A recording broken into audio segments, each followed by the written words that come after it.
തിരുവാഭരണ ഘോഷയാത്രയ്ക്കൊരുങ്ങി പന്തളം. ഇന്ന് പുലർച്ചെ ശാന്തി കൊണ്ടാരത്തിൽ സൂക്ഷിച്ചിരുന്ന തിരുവാഭരണം വലിയ കോയിക്കൽ ക്ഷേത്രത്തിലേക്ക് എത്തിച്ചു.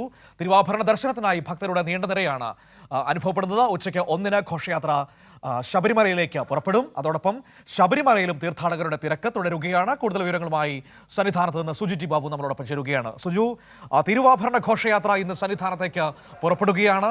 മകരവിളക്ക് തീർത്ഥാടനം അതിൻ്റെ ഏറ്റവും പ്രധാനപ്പെട്ട ദിവസമായ മകരവിളക്കിലേക്ക് അടുക്കുകയാണ്. അതുകൊണ്ട് തന്നെ അയ്യപ്പന്മാരുടെ വലിയ തിരക്കും സന്നിധാനത്ത് അനുഭവപ്പെടുന്നുണ്ട്. ആദ്യം തിരുവാഭരണ ഘോഷയാത്രയിലേക്ക്. എപ്പോഴാണ് തിരുവാഭരണ ഘോഷയാത്ര പന്തളത്ത് നിന്ന് പുറപ്പെടുക? മറ്റു കാര്യങ്ങൾ എങ്ങനെയൊക്കെയാണ് അവിടെ?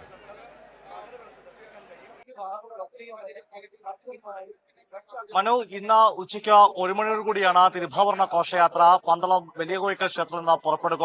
ശബരിമലയിലും ഇപ്പോൾ നല്ല തിരക്ക് തന്നെയാണ് അനുഭവപ്പെടുന്നത്. തീർത്ഥാടകരുടെ ദൃശ്യങ്ങൾക്ക് പോയാൽ നമുക്ക് കാണാൻ സാധിക്കുന്നതാണ്. ഇന്ന് 1 മണിയോട് കൂടിയാണ് തിരുവാഭരണ ഘോഷയാത്ര പന്തളത്ത് നിന്ന് പുറപ്പെടുന്നത്.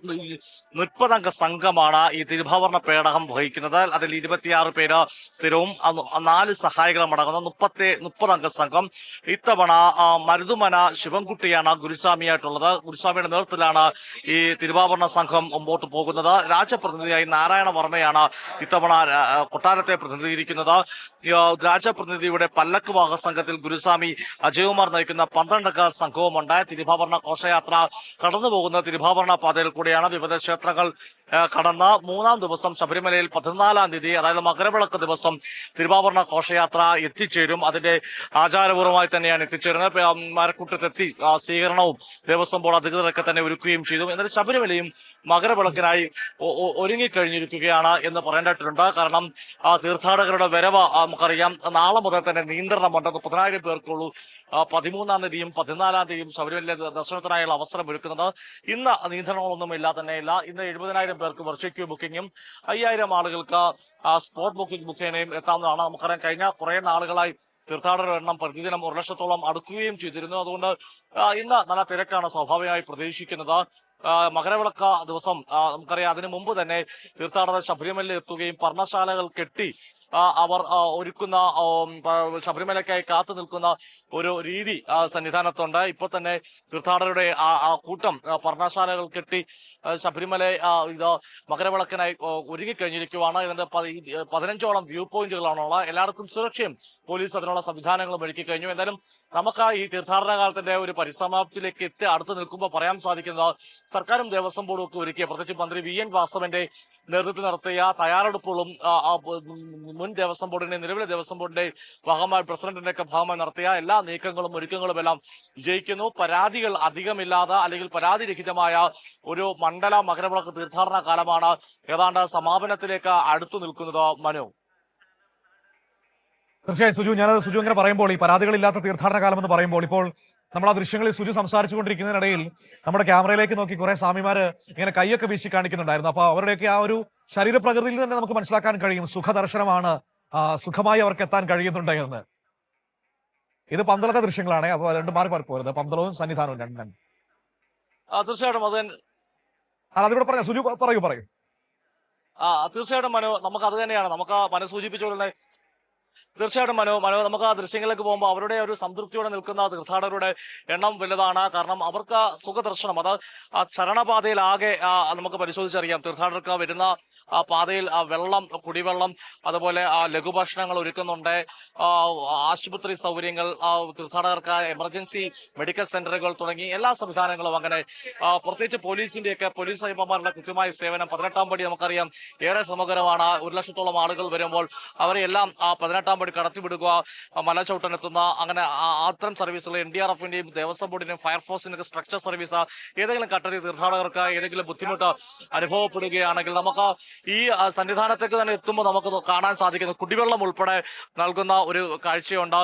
തീർത്ഥാടകർ ധാരാളം എത്തുന്ന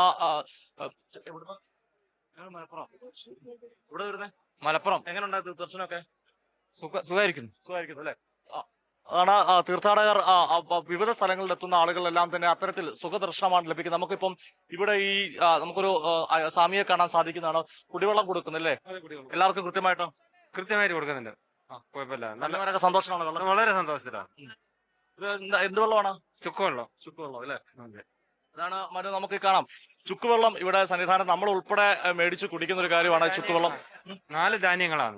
പറഞ്ഞു എന്തൊക്കെയാണ്? അത് ചുക്ക്, രക്തചന്ദനം, രാമച്ചം, പിന്നെ ഒന്നിന്റെ ഒരു പേരുണ്ട്. അതൊരു ഔഷധം തന്നെയാണ്. തീർത്ഥാടകർക്ക് വലിയ ആശ്വാസമാണ് ഇവിടെ തന്നെ അല്ലേ? അതന്നെ ഇവിടെ തന്നെ. മറുഭാഗത്തും ഉണ്ടെന്നു അല്ലേ? മറുഭാഗത്തുണ്ട്. ഞങ്ങൾ എല്ലാ സ്ഥലത്തും ഉണ്ട്. ഈ ശരണപാതയിൽ ആകെ നമുക്ക് കാണാൻ സാധിക്കും ഇത്തരത്തിൽ കുടിവെള്ളം, ചുക്കുവെള്ളം എല്ലാ ഇടത്തും കൃത്യമായി കൊടുക്കുന്നുണ്ട്. ആളുകളൊക്കെ തീർത്ഥാടകരും ഇത് മേടിച്ച് കുടിക്കുന്ന ഒരു അനുഭവമാണ്. നമുക്ക് ദേവസ്വം ബോർഡിലെ ജീവനക്കാർ തന്നെയാണ് തോന്നുന്നത്. നിങ്ങൾക്ക് ഒരു കുടിവെള്ളമൊക്കെ സഹായകരമാണ്. ഞങ്ങള് 7ാമത്തെ വർഷമാണ് ഇവിടെ വരുന്നത്. പാലക്കാട് നിന്നാണ്, പതിനിപ്പാലിയിൽ നിന്നാണ്. ഞാൻ ചക്ര ബസിന്റെ ജോലിയിൽ നിന്ന് 2 മാസം ലീവ് എടുത്ത് വന്നാണ്. സന്ദീപിന്റെ ബസ്സിന് ലീവ് എടുത്ത് വന്നാണ്. ഇവിടെ ഭണ്ഡാരത്തില് ജോലിയാണ്. ഇവിടെ നിങ്ങൾക്ക് വെള്ളവും കാര്യങ്ങളെല്ലാം എല്ലാം സുഖദർശനം സുഖദർശനം ഇവിടെ സുഖമായിട്ട് ദർശനം നടത്താൻ എല്ലാവർക്കും നല്ല സൗകര്യമുണ്ട്. കാണുമ്പോൾ മനു ഈ ഒരു ഭാഗത്തേക്ക് നോക്കുമ്പോൾ അറിയാം ഈ മാളികപ്പുറങ്ങൾക്ക്, അതായത് പ്രായമുള്ള അമ്മമാർക്കും അതുപോലെ മറ്റ് തീർത്ഥാടകർക്ക്, കുട്ടികൾക്ക് ഉൾപ്പെടെ പ്രത്യേക ഒരു സൗകര്യം, അതായത് അവർക്ക് ഫ്ലൈ ഓവർ കിടക്കാതെ തന്നെ ആ ആളുകൾക്ക് കൊടിമര ചുവട്ടിൽ നിന്ന് ഈ ഭാഗം വഴി കൃത്യമായി എത്താൻ വേണ്ടി സാധിക്കുന്ന ഒരു തീർത്ഥാടക സൗകര്യം തന്നെയുണ്ട്. ചേട്ടാ എവിടുന്നാ വരുന്നത്? കോട്ടയത്ത് നിന്നാണ്. സജു ക്യാമറ മോനെ പേരെന്തുവാ? ഹരിദാസ്. ഹരിദാസ്. വരുന്ന വഴി പോലീസിന് സൗകര്യമൊക്കെ എല്ലാം നല്ല രീതിക്ക്, നല്ല ചിട്ടയോടെ നല്ല രീതിക്ക് നൽകിയിട്ടുണ്ട്.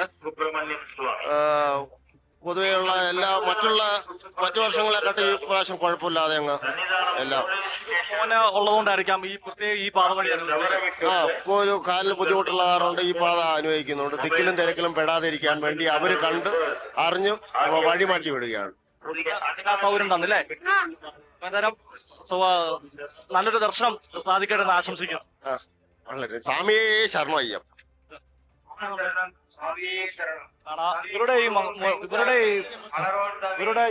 ഇവർക്ക് പ്രത്യേക ക്യൂ അനുവദിച്ചു കൊടുക്കുകയും ഇവരുടെയൊക്കെ മനസ്സിലെ ഈ സന്തോഷം നമ്മൾ ചോദിക്കുമ്പോൾ അവരോട് നിന്ന് വരുന്ന ആളുകളാണ്. അവരുടെ ആ സന്തോഷം തന്നെയാണ് ഈ തീർത്ഥാടന കാലത്തിലെ ഏറ്റവും പ്രധാനപ്പെട്ട കാര്യം.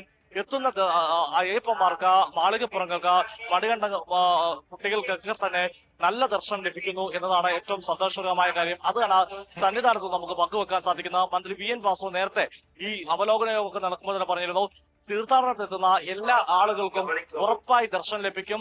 അതിനുവേണ്ടിയാണ് സർക്കാരും ദേവസ്വം ബോർഡും തയ്യാറാകുന്നത്. ആ വാക്ക് പാലിക്കപ്പെട്ടിരിക്കുകയാണ്. എല്ലാ ആളുകൾക്കും നല്ല ദർശനമാണ് ലഭിക്കുന്നത്.